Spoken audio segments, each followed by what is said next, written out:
लोकसभा 2024 की मुनादी तो बहुत पहले बज गई थी, लेकिन आप लोगों को पता है किसी भी गठबंधन के साथ न जुड़ने वाली बहन कुमारी मायावती, बसपा सुप्रीमो ने कहा था कि मैं अकेले चुनाव लड़ूंगी और उन्होंने ऐसा कर दिखाया। उन्होंने अपनी पहली लिस्ट जारी कर दी है लोकसभा चुनाव 2024 का। दोस्तों, पहली लिस्ट में 16 लोगों का नाम आया है बस, और अगली लिस्ट कब जारी होती है देखने वाली बात है। लेकिन इन 16 लोगों में ही आप लोगों को बता दें 7 जो है मुस्लिम चेहरों को मायावती जी ने प्रेजेंट किया है, जनता के सामने उतारा है। आप लोगों को यह भी पता होगा 2019 में जहां समाजवादी पार्टी और राष्ट्रीय लोक दल के साथ अलायंस करके समझौता और गठबंधन के तहत जो है बसपा चुनाव लड़ी थी, और आप लोगों को बताएं 10 सीटों का लाभ उसे हुआ था। लेकिन संयोग देखिए, इस बार ऐसा नहीं हुआ है। इस बार क्या हुआ है और इस बार क्या होने वाला है, इन सारे बातों पे जाएंगे।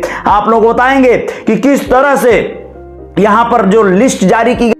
जी हां, तो पहली प्रत्याशी की लिस्ट में जिन लोगों का नाम शामिल है वो नाम पहले बता देना जरूरी है। आप लोग बता दें, शाहजहांपुर से डॉक्टर दो राम वर्मा जी हैं आए हुए प्रत्याशी के रूप में, और साथ ही साथ पीलीभीत से अनीश अहमद खान उर्फ फूल बाबू का प्रत्याशी के रूप में बसपा ने प्रेजेंटेशन किया है। आंवला से आबिद अली, और साथ ही साथ बुलंदशहर से गिरीश चंद जाटव, साथ ही साथ आप लोगों को बता दें गौतम बुद्ध नगर से राजेंद्र सिंह सोलंकी, और बागपत से प्रवीण बंसल। आप लोगों को यह भी बता दें मेरठ से, दोस्तों मेरठ से देवव्रत त्यागी, और अमरोहा से मुजाहिद हुसैन, संभल से शौकत अली, पहले भी थे ये संभल से शौकत अली, और रामपुर से जिशान खान। जी हां, रामपुर ये वही सीट है जहां पर समाजवादी पार्टी के एक बड़े नेता आजम खान अक्सर चुनाव लड़ा करते थे, और ये रामपुर उनका गढ़ कहलाता था। लेकिन अब इन दिनों चूंकि आजम खान जेल में है और वहां पर उनका दुर्ग खिसक सा गया है, अब वहां भगवा का जो है पूरी तरह से भगवामय कर दिया है रामपुर को जो है सरकार ने।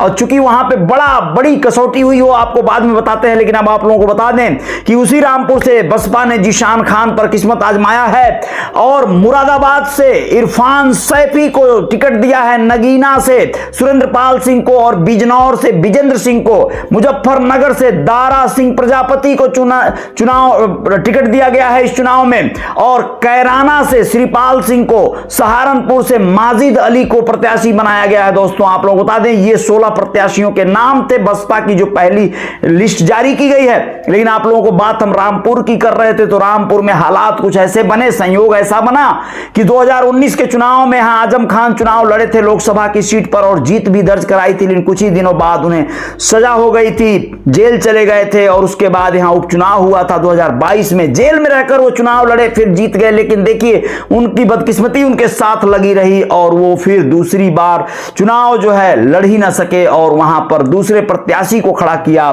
जो हार गए बुरी तरह से, और भाजपा वहां पर अपनी जीत दर्ज करा ली। कुल मिला जुलाकर ये राजनीतिक पहेलियां हैं, राजनीतिक समीकरण हैं। लेकिन बसपा के लिए ये जो चयन किया गया है 7 प्रत्याशी जो मुस्लिम हैं, यहां पर क्या हाल होगा, किसको लाभ होगा, किसको नुकसान होगा, आप लोग इसका कयास और अंदाजा भी लगा सकते हैं। समाजवादी पार्टी मुस्लिम बाहुल्य वोटों के गणित के आधार पर कहीं ना कहीं अपने आंकड़े बिठाती है, प्रत्याशी भेजती है। ऐसे में सोचिए जहां पर सपा के प्रत्याशी अगर मुस्लिम हैं और बसपा ने भी वहां से अगर अपने प्रत्याशी मुस्लिम उतार दिए हों, तो वोटों का बंटवारा बड़ा जोरदार होगा और सीधे सीधे लाभ मिलेगा भारतीय जनता पार्टी को। इससे कयास लगाया जा रहा है कि पहली लिस्ट में 7 जो है मुस्लिम चेहरों को उतारने का कारण क्या है। कहीं ना कहीं जो मायावती के संदर्भ में लोग अंदाजा लगा रहे थे, क्या उस तरफ ये रुझान जा रहा है कि बसपा अगर अकेले चुनाव लड़ती है, अलायंस में नहीं आती है, इंडिया गठबंधन में शामिल नहीं होती है, तो फिर वो किसको फायदा करा सकती है। क्योंकि बसपा का जनाधार कम हुआ है, वोटों का जो भी आंकड़ा है वो कम हुआ है। हो सकता है कुछ सीटें इस बार भी निकले, लेकिन क्या होगा ये आप लोग 2024 के इस चुनाव के परिणाम को देखते रहिएगा। हम लोग बने रहेंगे आप लोगों के साथ, जय जयकार के साथ। जय हिंद, जय भारत, शुक्रिया।